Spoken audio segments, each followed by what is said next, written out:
Hey, what's up? This is Learning Spanish with Brando. I'm just sitting out here enjoying my day, thinking about Spanish and the obstacles that I had to go through in learning this language. And it's not an easy thing to learn. And I actually kind of thought it was when I got into it 2 years ago, but it's not easy. It's a lot harder than I thought, but a lot of people will give video advice on how they began learning it and what they had to do to learn it and where they're at now. And my advice would be not to throw yourself into just speaking it right away. Some content creators strangely say that you should just start by speaking it. You can't do it till you speak it, you know. That's not quite a reality-based thing you can do if you don't know any of the language. So what I would do, or what I did at least, is I took a very long time to read Spanish books and watch Spanish TV shows with subtitles in Spanish in my first phase, and got familiar with the language. And once I had a pretty good grip on it, I would go to, maybe if I saw someone at work that was Mexican, I would say something like hablo un poco español. I speak a little Spanish, and then get a conversation going from there, even if it was a super basic one. And your beginning phases, my recommendation is always starting out with the verbs and learning their endings, because that's such a huge part of learning the language, is the verbs. And the verbs, it's just a huge part of it. And really try to keep doing it until you really got it down to where your mind can jump straight to oh, I want to say he worked in the past, or he works now, and you can immediately be like el trabajo or trabaja, you name it. But if once you got it down to where you can do it pretty quickly, then I would move more into trying to understand some of the phrases, maybe even some of the slang. And also there's a ton of Spanish words that are English words with just different endings. You just change kind of the ending slightly, or even some letter, take away a letter, add a letter in the middle, and you got of an English word and you got a Spanish word. There's tons of them. There's probably thousands, if I had to guess, of them.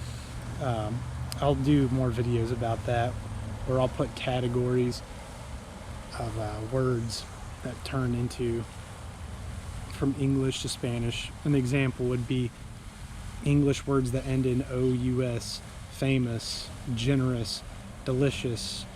If you just add, I think you might take the U, so yeah, you just add the O to the end of it, and you just get delicioso, generoso.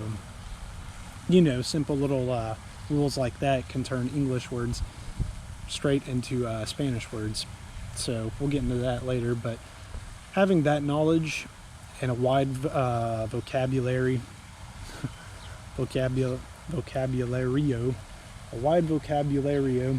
will help you understand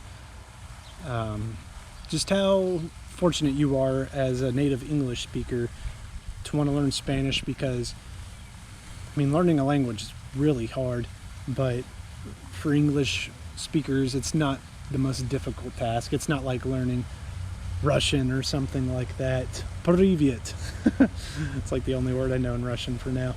But anyways, learning Spanish 101, thinking in Spanish.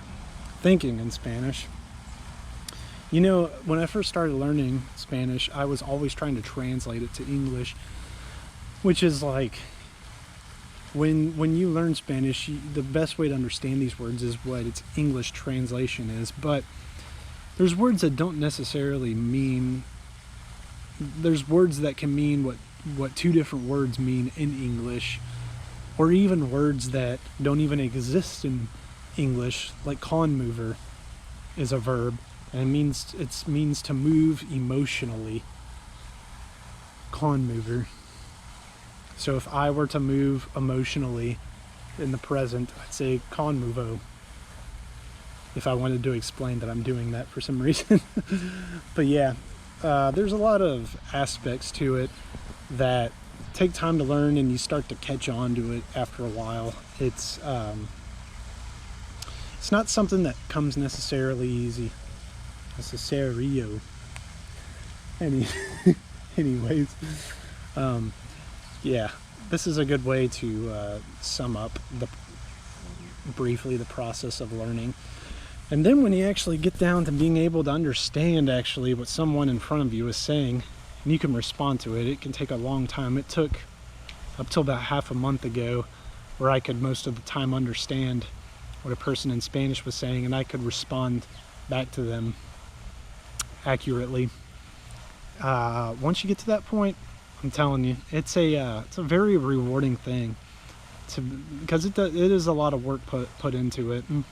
It's almost like beating 10 video games worth of work. That's the best way to describe it. It is very rewarding, and you have lots of opportunities to speak it out here if you live in America. There's tons of people that speak Spanish as their native language that you can practice with or talk to. If you see someone, you can spot native speakers pretty easily. You know, if you just say, "Hola, hablo un poco español," or "aprendiendo español," I'm learning Spanish. You know, just something basic. If you're in your basics, you can get started just that easily learning. I wouldn't really recommend paying for a course is one thing, but it's not something as a native English speaker you have to put a ton of money into to learn. If you really get down to business and study it, it'll come if you put in the work. Yeah. So Spanish 101. Thank you for listening.